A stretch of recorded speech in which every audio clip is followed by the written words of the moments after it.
कुमार बिहारी पांडे मेरा नाम है। मैं 9 वर्ष का था तो किसी कारणवश मैं गांव छोड़कर भाग गया और आज तक भागा हुआ हूँ। लेकिन 5 क्लास पढ़ा हुआ आदमी हूँ। मेरी 7 किताबें मैं लिख चुका हूँ, जिसमें मेरी बायोग्राफी है अनुभवों का आकाश। मैं लोगों के घरों में बर्तन मांजा हूँ, भात पकाया हूँ, होटल बॉय बना हूँ और तरक्की हो गई है तो वॉचमैन बना हूँ। भिखारी के चद्दर में कलकत्ता में सुलाया था। मैं महाराजा हरि सिंह के साथ में उनके घर पर नौकर था। हिजाना सब मैहर के यहाँ मैं नौकर था। उदयपुर के महारानी के यहाँ नौकर था। रीवा नरेश के यहाँ नौकर था। राज कपूर साहब जो फिल्म के इतने बड़े फनकार रहे, वो हमारे गुरु रहे हैं। हेमंत कुमार जी के घर भी भात पकाया। वहीं से कुछ मैंने कविताओं का जो मेरे में अंदर जो कविताएं फूटी हैं वो हेमंत कुमार जी के कारण है, क्योंकि कुछ समय मैं उनके यहाँ भी था। ये लबालब कहने का मतलब यही, पहली बेटी धन की पेटी। एक जूठा बर्तन साफ करने वाले को आईएएस दामाद मिल सकते हैं क्या? मुझे मिला है।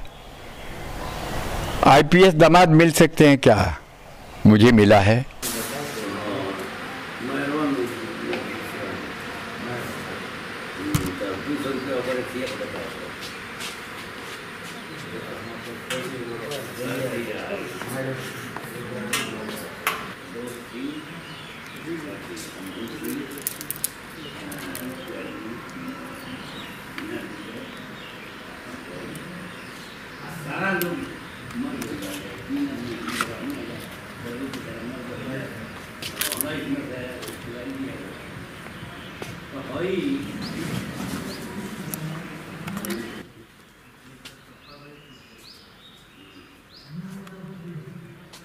माँ रक्षा करना।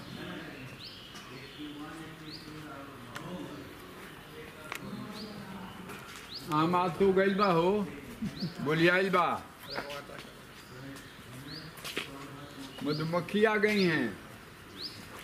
नमस्कार, मैं हूं राजेश पांडे। आप देख रहे हैं श्री नारद मीडिया। नारद मीडिया की टीम इस समय सिवान जिले के दरौली प्रखंड के अंतर्गत दोन में है और यहां हम एक ऐसी कहानी, एक ऐसी स्टोरी करने के लिए आए हैं कि जिसे आपको देख के ये लगेगा कि ये फिल्मों में होता है, यानी ये 3 घंटे में दिखाया जाता है। जिसके पास कुछ भी नहीं है वो एकदम से अपनी ज़िंदगी में कितनी कर्मठता के साथ मेहनत करता है और वो व्यक्ति एकदम चरम शिखर पे पहुंच जाता है।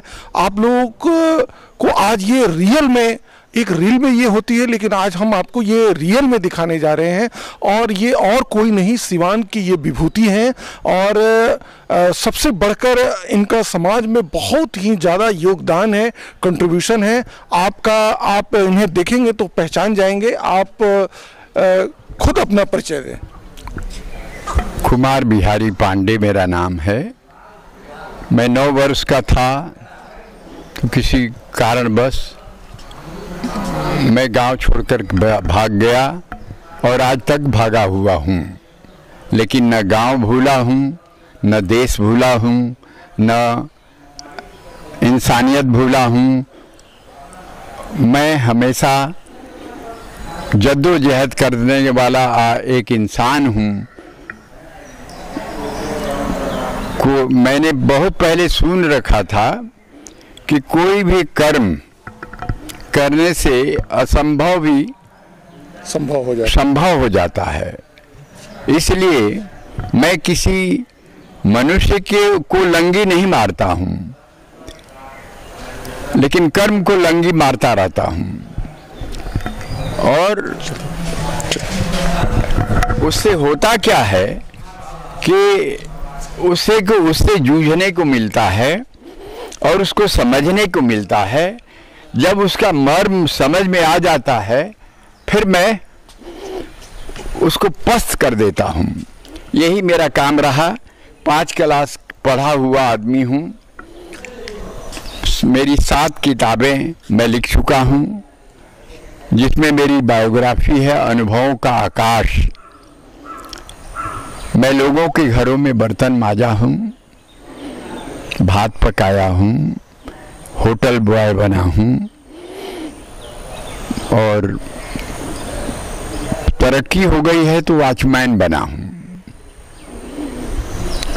ठीक है, आपने अपने जीवन में बहुत से असाइनमेंट किए हैं, ये बताइए अब आगे क्या करने का इरादा है?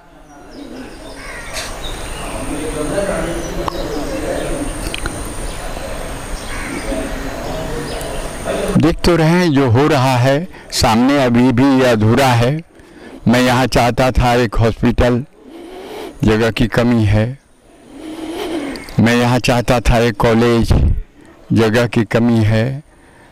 मैं JR कॉन्वेंट और John Elliot ITI private ITI यहाँ दिया हूँ कि यहाँ के बच्चे जो झूठ मूठ का सर्टिफिकेट ले जाकर के विदेशों में अपमानित होते थे, उनको सम्मानित करने के लिए मैं ये स्कूल खोला। जैसा कि आप हमारे ठीक पीछे देख रहे हैं, ये JR कॉन्वेंट है। आपने बाहर जाके बहुत बड़ा नाम कमाया, प्रसिद्धि कमाई, पैसा भी कमाया, लेकिन ये स्कूल तो आप JR कॉन्वेंट बाहर भी डाल सकते थे, तो फिर आपने यहाँ क्यों सोचा? क्या इसके पीछे बहुत बड़ा मोटो है, क्या उद्देश्य है? मैं फर्ज को कर्ज समझता हूँ। इस माटी का कर्ज था मुझ पर। मेरा शरीर जो है इसी माटी से बना हुआ है और कहते हैं कि कर्ज और फर्ज चुका देने से सर पर कोई बोझ नहीं रहता है। उसी कर्ज को चुकाने के लिए मैं यहाँ आया था और एक ऐसी संस्था शिक्षा के देना चाहता था जिसमें कर कर के सीखा जाए, पढ़ पढ़ के सीखा जाए, क्योंकि कर कर के सीखने से आदमी उसको भूलता नहीं है। पढ़ा हुआ पढ़ाई भूल जाता है, लेकिन किया हुआ कर्म का मर्म नहीं भूलता है।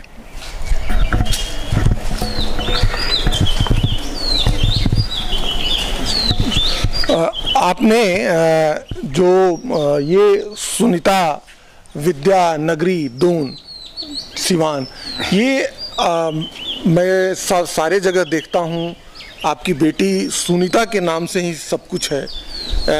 मतलब जो ग्रुप्स ऑफ कंपनीज, चाहे जो कुछ भी है, ये सुनीता नगरी है जिसमें ये JR कॉन्वेंट है। हम लोग के यहाँ तो पितृसत्तात्मक समाज है, फिर आप अपने मातृ जो है वो समाज को स्थापित करने के लिए आपने सुनीता के नाम से ही ऐसा क्यों शुरू किया?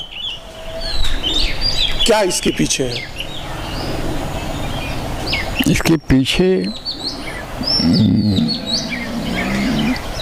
मैंने कहा ना कि मैं अपने को 9 वर्ष की आयु से अपने गोद में पाल रहा हूँ।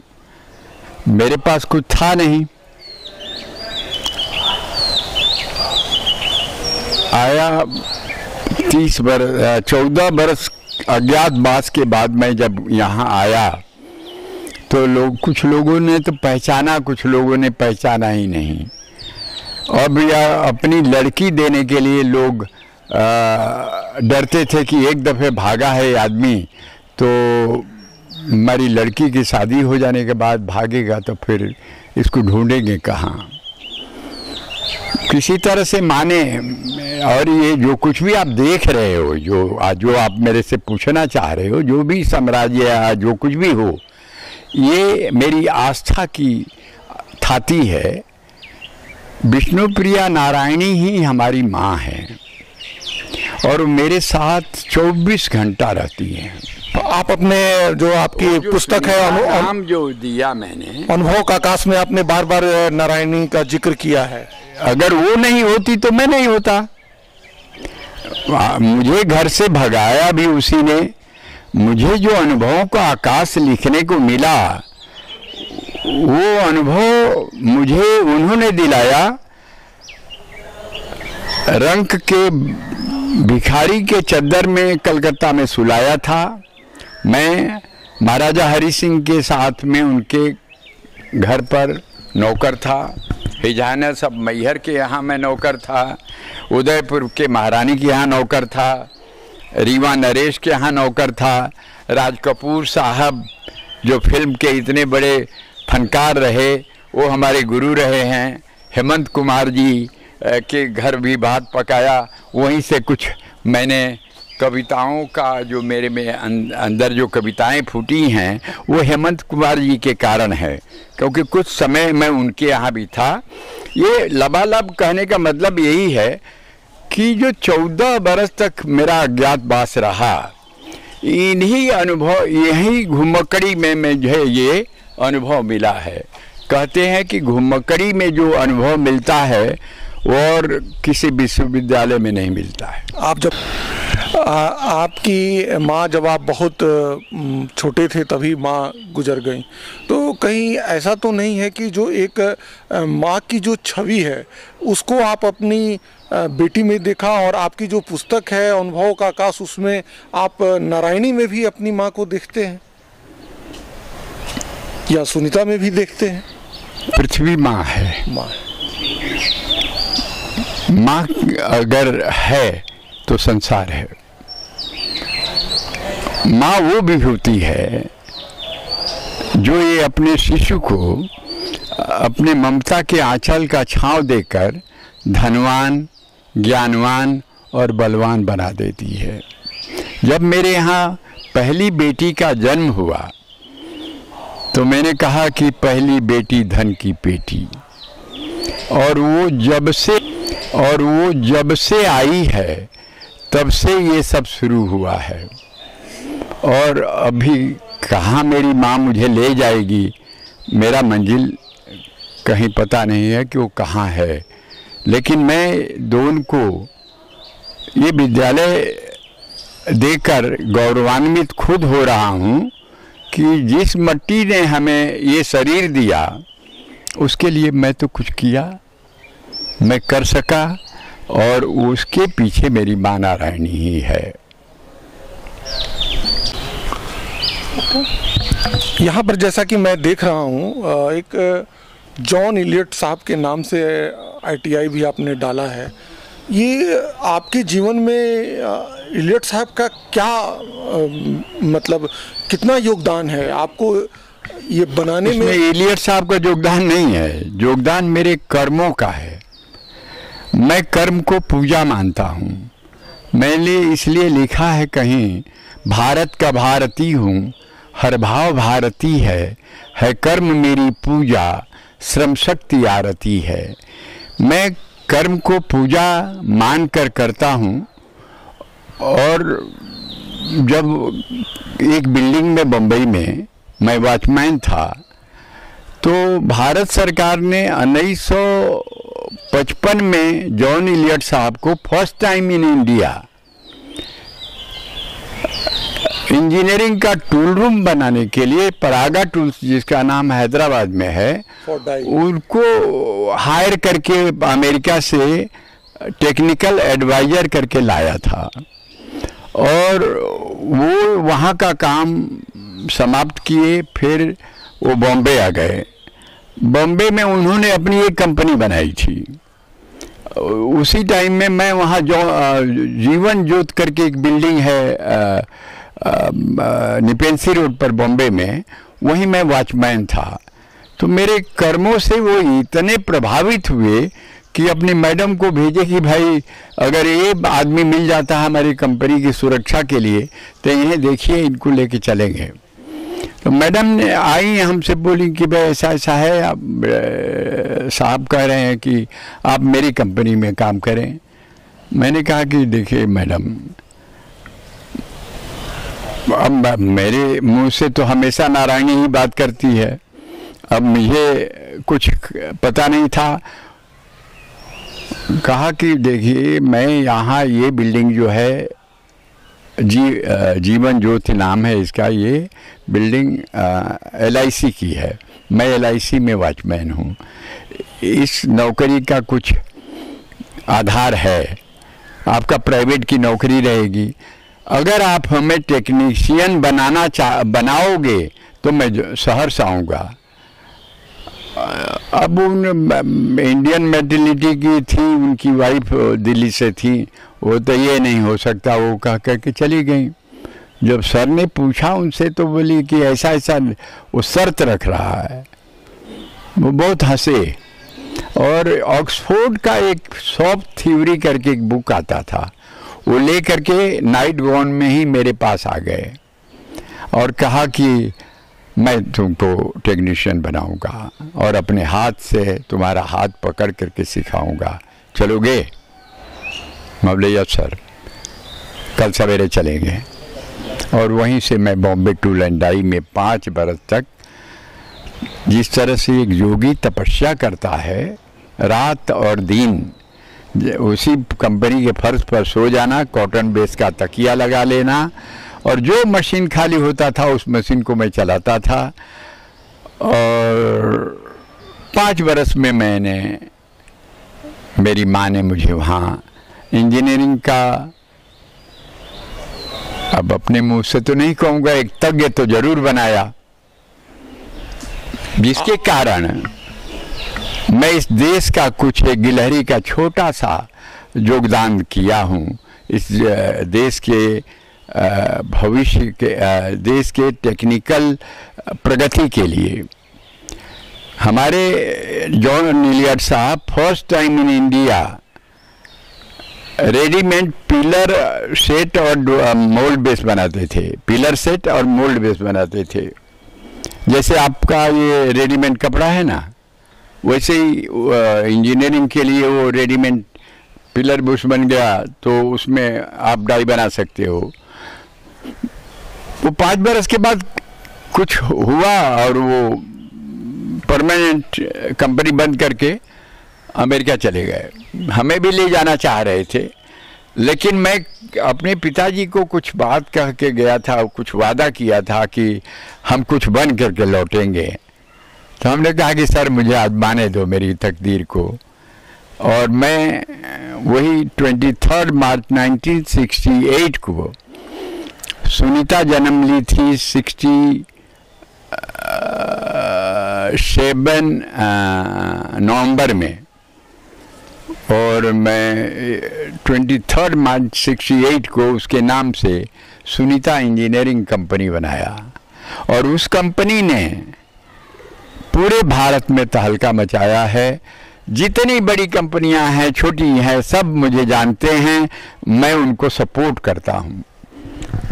आपको बताते चलें, अभी कुछ ही दिनों पहले टाइम्स ऑफ इंडिया की ने अपने फ्रंट पेज पे इनका पूरा प्रोफाइल छापा था, और सबसे बढ़ के सुनीता ग्रुप ऑफ कंपनी का उन्होंने इन्हें आइकॉन माना, और आइकॉन मान के एक बड़े से कार्यक्रम में इन्हें सम्मानित किया। और को सम्मानित करने के लिए बुलाते हैं, सम्मान देते हैं, तो उस समय क्या एहसास होता है, कैसा लगता है? कर्म को और सुंदर से सुंदर करने का मन करता है। ये जो भी सम्मान मुझे मिला है, मेरे कर्मों के सुंदरता के कारण मिला है। एक जूठा बर्तन साफ करने वाले को IAS दामाद मिल सकते हैं क्या? मुझे मिला है। IPS दामाद मिल सकते हैं क्या? मुझे मिला है। ये मेरे कर्मों के कारण मिला है। मैं एक जगह कोट किया हूँ कि आदमी की पूजा नहीं होती है, उसके कर्मों की होती है। हमें कर्म को सुंदर से सुंदर करना चाहिए। कर्म प्रधान विश्व रचि राखा जो कहा गया है, वो यही कारण है कि कर्म ही हमारा पहचान बदलता है, बनाता है और बिगाड़ता है, दोनों है। इसे सचेत जो रहता है वो शायद कामयाबियों के बुलंदियों को मापने में काफ़ी होता है। ये जो JR कॉन्वेंट का ये जो पूरा परिसर है, ये तकरीबन 10-11 साल हुए इसको स्थापित हुए, लेकिन यहाँ पे बड़ी हरियाली है और ये सब नारियल के पेड़ वगैरह जो लगे हुए हैं, और यहाँ पे आने के बाद बिल्कुल मन खुश हो जाता है। ऐसा लगता है कि हम कहीं एक बहुत अच्छे जगह पे आए हुए हैं।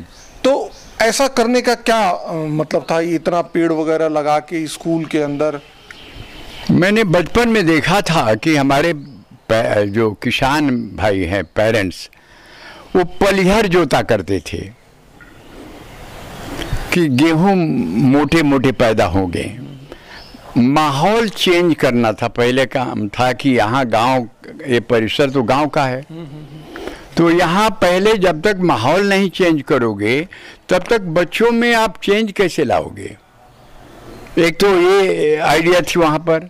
दूसरी बात थी कि चारों तरफ पेड़ कट रहे हैं, और मैंने बहुत सारे फील्ड दिए हैं यहाँ, बहुत सारे फील्ड दिए हैं, और बच्चों को खिलाता हूँ, दौड़ाता हूँ, गवाता हूँ, नचाता हूँ, और उन्हें ऑक्सीजन की ज़्यादा ज़रूरत पड़ती है। तो यह सोच करके मैंने इन पेड़ों को लगाया था कि इन्हें ऑक्सीजन यहीं मिल जाए, इन्हें किसी बोतल में ऑक्सीजन जैसे पानी लाते हैं लाने की ज़रूरत नहीं पड़ेगी। विद्यालय में प्रवेश करते के साथ ही ये विवेकानंद जी की जो स्टैचू आपने यहाँ मूर्ति जो लगाई है, ये बच्चों को, विवेकानंद जी को जब बच्चे देखते होंगे तो उन्हें कौन सी बात आप ऐसा उन्हें याद दिलवाना चाहते हैं कि इनकी स्टैचू, इनकी मूर्ति को देख के आप क्या सीखोगे जीवन में? मैं उन्हें यही कहता हूँ कि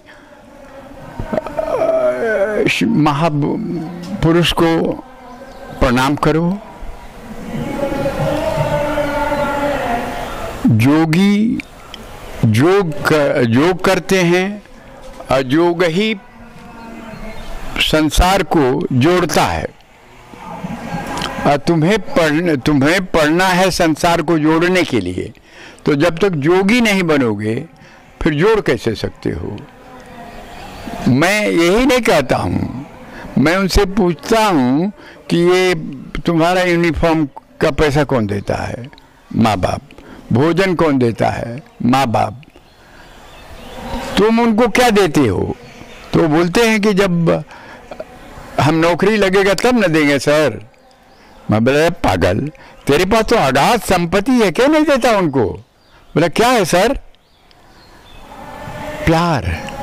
अपने माँ बाप को सवेरे उठो, प्रणाम करो, पैर पकड़ करके, वो उस दिन आपको अच्छा टिफिन भी मिलेगा, उनका भी दिन अच्छा जाएगा और आपका भी दिन अच्छा जाएगा। हम यहाँ खड़े हैं JR कॉन्वेंट के बीचों बीच में, जहाँ ये मैदान है, यहाँ ये फील्ड है। एक तरफ इसके प्राइमरी सेक्शन है, दूसरी तरफ ये जो हायर सेकेंडरी का सेक्शन है। आप देख रहे हैं JR कॉन्वेंट ऊपर लिखा हुआ है, और ये पूरे ये जो गाड़ियाँ लगी हुई हैं, बसेस लगी हुई हैं, वैन लगी हुई हैं, इसी से बच्चे आते हैं। बिल्कुल सुदूर ये जगह है, बिल्कुल सुदूर इलाका है, लेकिन यहाँ पर आपको ऐसा नहीं लगता है कि जो बड़े बड़े शहरों में जो सुविधाएं होती हैं वो यहाँ नहीं है। इस परिसर के अंदर आने से ही लगता है कि मानो हम जो उन सुविधाओं को हम ढूंढते हैं वो सारी सुविधाएं यहाँ पर मौजूद है। सर, इसमें हम पूछना चाहेंगे सर कि आप जो बड़ी बड़ी जगह पे जो सुविधाएं होती हैं उसको आपने इतनी जल्दी ये सुदूर गांव में कैसे उतार दिया? क्या विजन था इसके प्रति? बुजुर्गों के कुछ श्रुतियां हैं, कल करो सो आज करो, आज करो सो अब, पल में परले होएगी बहुरी करोगे कब। जब कोई भी प्रोजेक्ट मैं लेता हूँ तो सोता नहीं हूँ, ये सही बात है, नहीं तो यहाँ तक पहुँचता नहीं। मैं यहाँ ईंटा उठाता हूँ, उठाया हूँ तो भी बिल्डिंगें बनी हैं। मैं सेठ का एक ईंटा उठाने से जब 14 ईंटा उठ सकता है तो सेठ को ईंटा उठाना चाहिए कि नहीं? हम सेठ कभी नहीं बने, हम बड़ा आदमी कभी नहीं बने, हम आज भी वो झाड़ू लगाने को तत्पर हैं, झाड़ू लगाना गलत बात नहीं है। अगर मैं किसी के घर में झाड़ू लगाया था तो वो झाड़ू अगर मैंने लगाता तो उनकी आजी लगाती, उनकी माँ लगाती, उनकी बहन लगाती, उनकी भारिया लगाती, नहीं तो वो लगाते। तो झाड़ू किसी के घर में लगाना छोटा तो है नहीं। मैं तो कभी कर्म को छोटा माना नहीं। कर्म ही तो है जो राम को राम बनाया और कृष्ण को कृष्ण बनाया। कर्म की पूजा करिए, सत्य का आचरण करते रहिए। सेवा परमो धर्म है, सेवा ही हमारा कर्म है। हमारी कंपनियां बनी हैं, वो देश की सेवा कर रही हैं। स्कूल बना है, मेरे इस इलाके का सेवा कर रही हैं। मेरे यहाँ आनर से बच्चे आते हैं, रघुनाथपुर से बच्चे आते हैं, चारों तरफ से बच्चे आ रहे हैं। लगभग 25 किलोमीटर के परिधि से बच्चे आकर के पढ़ रहे हैं। मैं पहले उन्हें सभ्य नागरिक बनाना चाहता हूँ और उसके बाद उन्हें वो टैलेंट देना चाहता हूँ जो सूर्य की तरह कभी झूठ ना हो सके। मैं जो बना, अगर इलियट साहब मेरे टैलेंट को, मेरे कर्म की पूजा को नहीं देखे होते तो मेरा चुनाव नहीं करते। मैं मर्सिडीज में घूमता हुआ हूं, लेकिन अपने कंधे पर मैं लोड होया हूं। कर्म तो कर्म है ना। मैंने बच्चों के लिए कविता लिखा, सीखो तूफान में पल जाना, आंधी को दीपक दिखलाना, सागर की छाती पर चढ़कर सीखो मौजों को समझाना। चुपचाप कभी बैठो ही नहीं, संकल्पों में उन्माद भरो, मुट्ठी में बांधो काल चक्र, संघर्षों से खिलवाड़ करो, लाएगी मशक्कत रंग तेरी, बरसेगा पसीना बन सोना।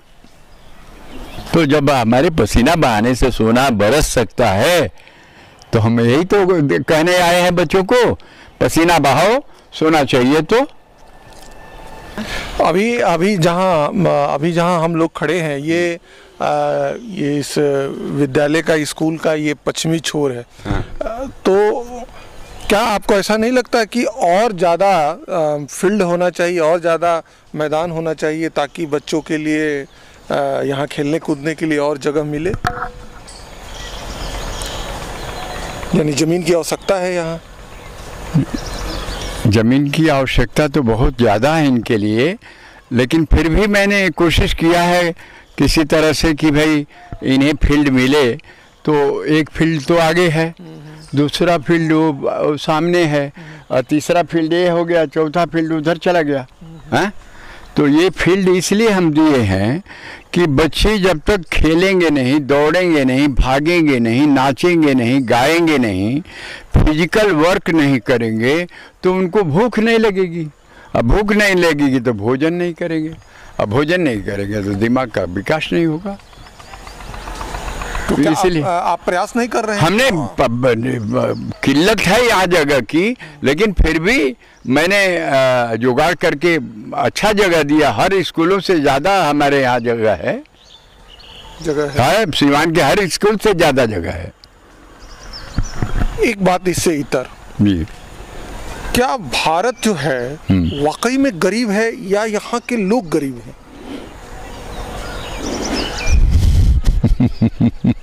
इतनी संपदा धरती में है और गरीबी कहाँ है? जो काहिल है वो गरीब है। हम तो वही बच्चों को सिखाना चाहते हैं, काहिल मत बनो, मेहनत का लुकार जला करके देखो, उसके प्रकाश में गरीबी भाग जाएगी। मेहनत को अपना भगवान तो मान लो। ठीक है, सुनिए, आप भारत की पूछ रहे हो, आपका आंगन भी तो भारत है, पहले छोटे को तो संभालो। हम कह रहे हैं कि आपके घर का सुरक्षा आप करोगे कि पड़ोसी करेगा? आपको ही करना होगा। तो जागरूकता पहले चाहिए। वहाँ मैंने दिया था विद्यार्थी का सबसे उत्तम लक्षण है उसकी जिज्ञासा। हाँ, तो हमारे अगर जिज्ञासा ही हमारे में नहीं है तो हम भारत को गरीब और अमीर में बांटे कैसे? कब रहा है भारत? हम तो इतना गरीब रहे कि मेरी माँ इतने सत्तू में इतना पानी डालती थी और हम अपने बच्चों को जिलाती थी। और आज मेरे पास लगभग कुछ फैमिलियों का 1500 लोगों की फैमिलियों की पोषण भरण होता है। ये कैसे हुआ?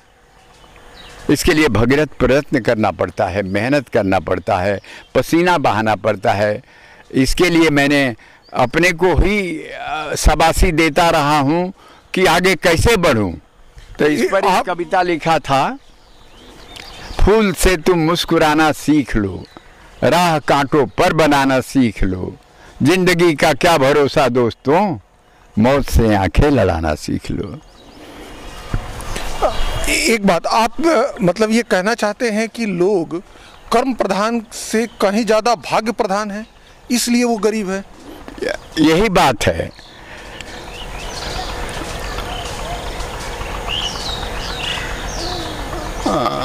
मेरी यही बात है कि अपने को पहचान नहीं रहे हैं। कुछ समय ये जो आया हुआ है ये विलक्षण समय है और पूरे ब्रह्मांड में छाया हुआ है। इसका कारण है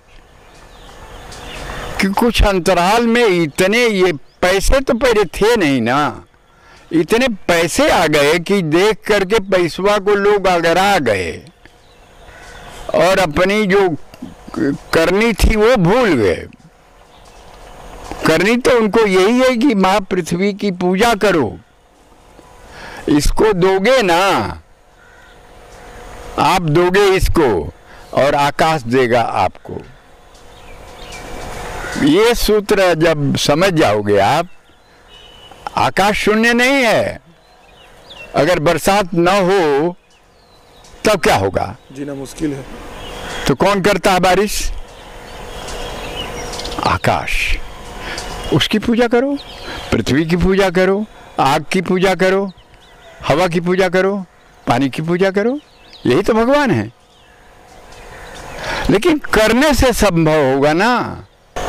मेरी जिंदगी की एक मकसद रही है कि एक ईंट कहीं ना कहीं पड़ना चाहिए रोज, चाहे वो मंदिर में पड़े, चाहे स्कूल में पड़े, चाहे फैक्ट्री के लिए पड़े, चाहे घरों के लिए पड़े। प्रगति किसको कहते हैं? इसी को ना। आप ईंट नहीं डालना चाहते हो, भवन चाहते हो, कैसे भवन मिलेगा? एक ईंट अगर रोज डालोगे तो 100 वर्ष की आयु में क्या नहीं कर लोगे। तो उसको लगे रहो और उसको निरंतरता दो। निरंतरता के बगैर सुंदरता मिलेगी नहीं। अब ये स्कूल बना दिया है, 10 वर्ष के बाद ये पुराना हो जाएगा नहीं, इसमें अब नूतनता आएगी। रोज नूतनता आनी चाहिए, तब वो उसकी अपनी पहचान बरकरार रहती है। अन्यथा तो हमारे जैसा हर आदमी बूढ़ा हो जाएगा। अभी मैं आईना हाथ से उठाता नहीं हूँ, डरता हूँ अपनी चेहरे की झुर्रियाँ देखकर। लेकिन सुकून इस बात की है कि ये झुर्रियाँ हमारे अनुभवों की निशानी है। तो ये बच्चे हैं, ये आगे चल के जो मतलब भारत की जो समस्याएं हैं इसको जरूर दूर करेंगे और जो एक यहाँ से आपने जो सोचा है वैसी शिक्षा लेकर जाएंगे। बिल्कुल करेंगे।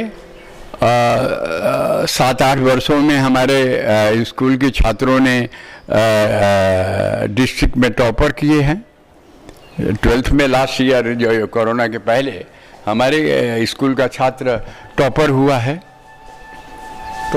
हाँ, तो हम तो यहाँ पर डीएम साहब लोगों को बुलाते हैं, जज साहब लोगों को बुलाते हैं, वकील साहब लोगों को बुलाते हैं, डॉक्टर लोगों को बुलाते हैं, इन बच्चों को बूस्ट करने के लिए कि तुम इनसे अच्छी नौकरी और कोई नहीं है।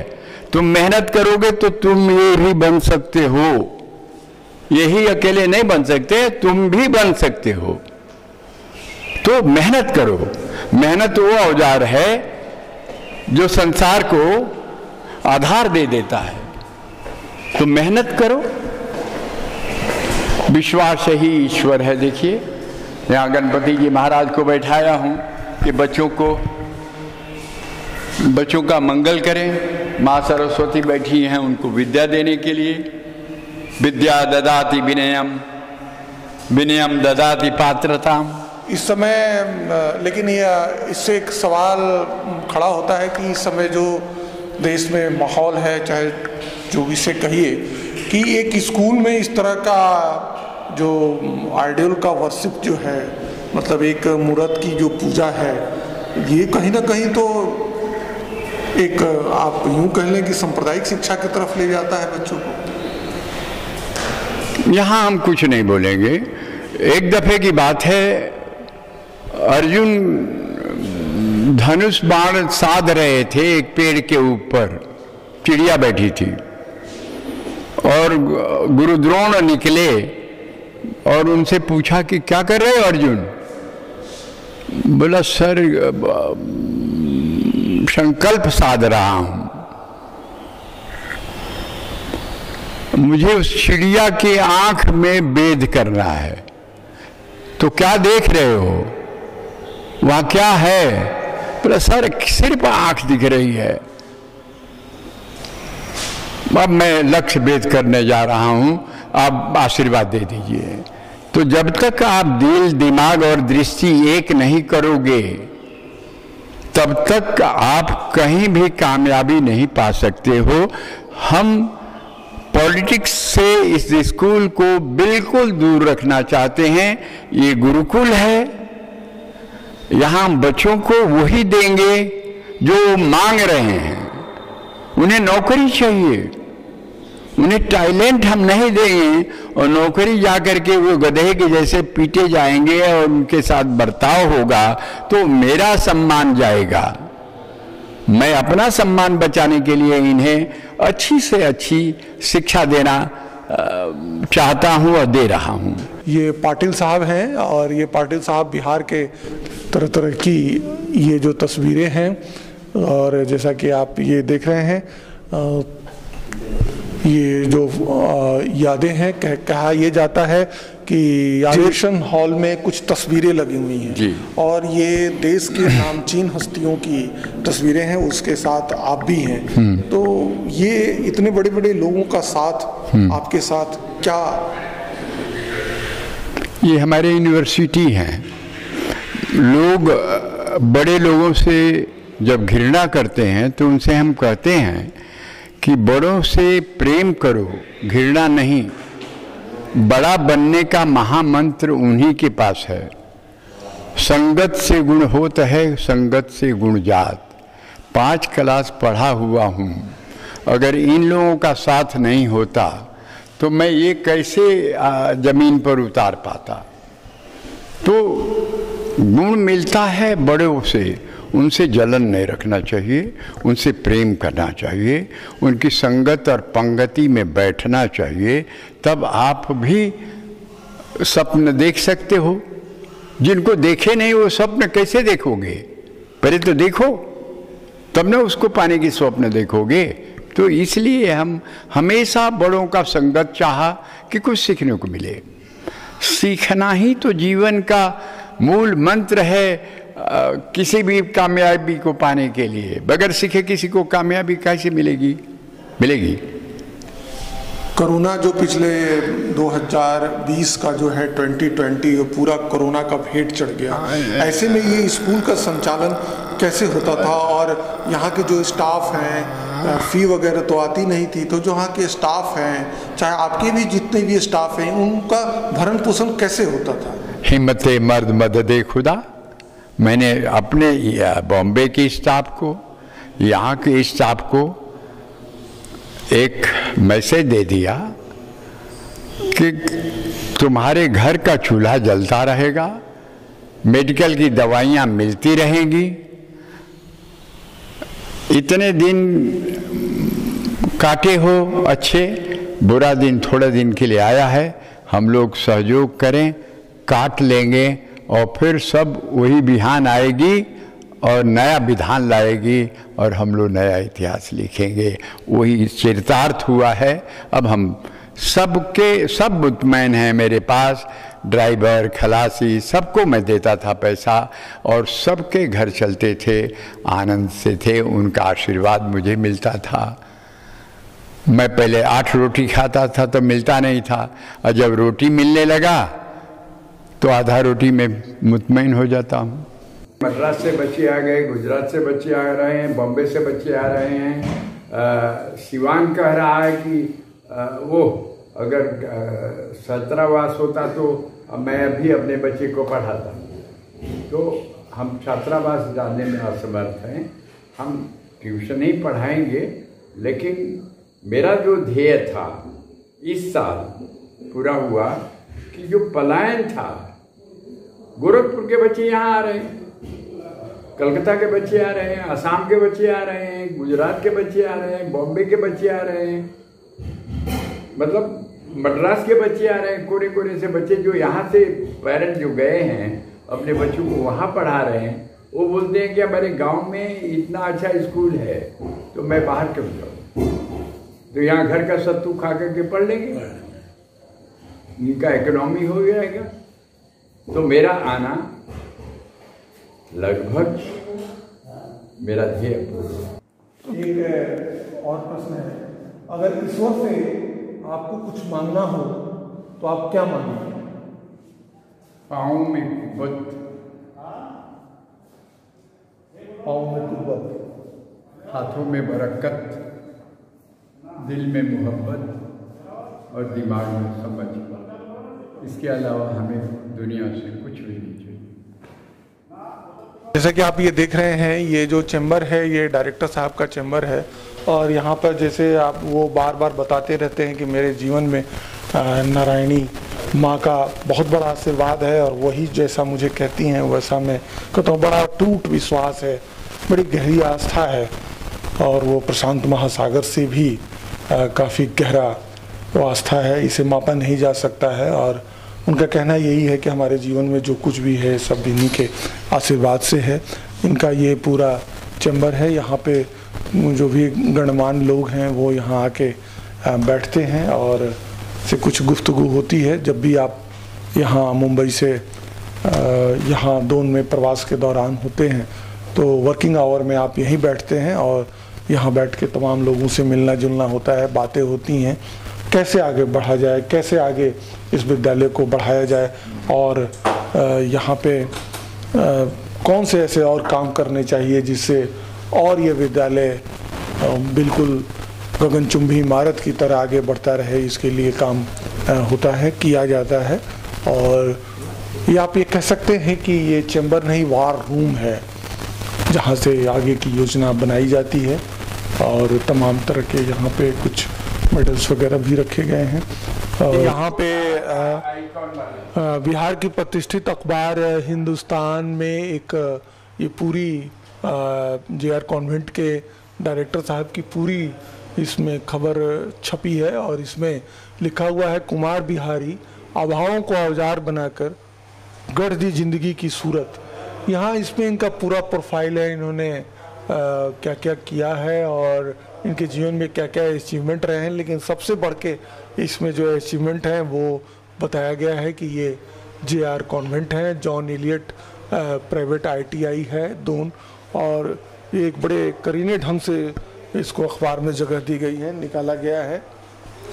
इसके साथ ही आप यहाँ देख सकते हैं अभी कुछ ही दिनों पहले the Economic Times icon of Mumbai western suburban की तरफ से सर्टिफिकेट ऑफ एक्सीलेंस, और this is the certificate of experience. इसमें लिखा हुआ है, this is to certified that Sri Kumar Bihari Pandey, chairman from the Sunita Group of Companies and Sunita Educational Trust, has been felicitated for pioneer in field of tools room kit industry.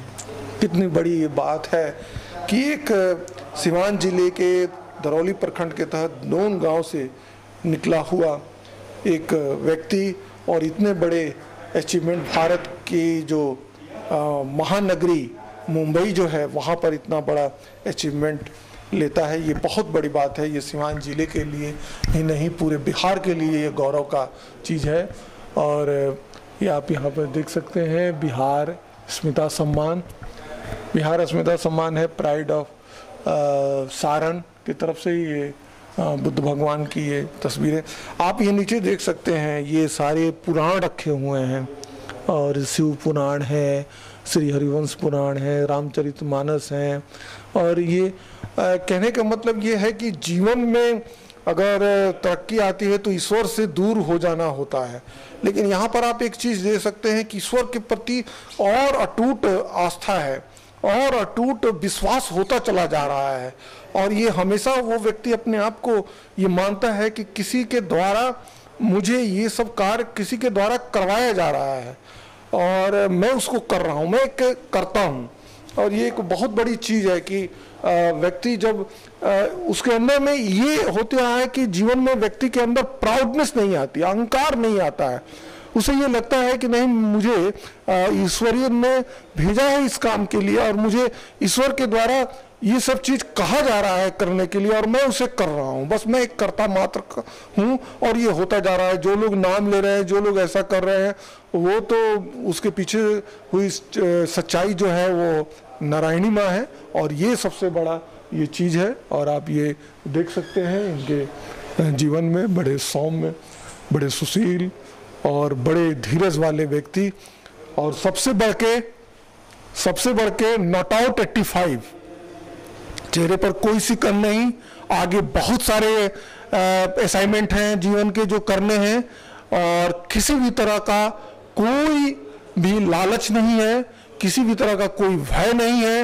मद मोह, बिना मद मोह वाले व्यक्ति हमारे Kumar Bihari sir हैं और इसी कारण ये पूरा जो ये परिसर जो है वो फूलों के सुगंध की भांति ये महक रहा है। आपने नारद मीडिया से बात किया, इसके लिए बहुत बहुत धन्यवाद। आप लोग हमारे इस स्कूल में पधारे हो, हमारे बच्चों के लिए ये एक बूस्टिंग का काम करेगा कि ये स्कूल इतना साधन युक्त है कि आप लोग सिवान से इसको देखने आए हो। ये जब बच्चे सुनेंगे, ये देखेंगे तो उन्हें खुशी होगी, हमें उतनी खुशी नहीं होगी जितनी उनको खुशी होगी कि मैं किस स्कूल में पढ़ता हूँ। लोग देहरादून स्कूल में जाते थे। अब मेरा विचार है कि अगर दून वालों ने साथ दे दिया तो ये दून बन जाएगा।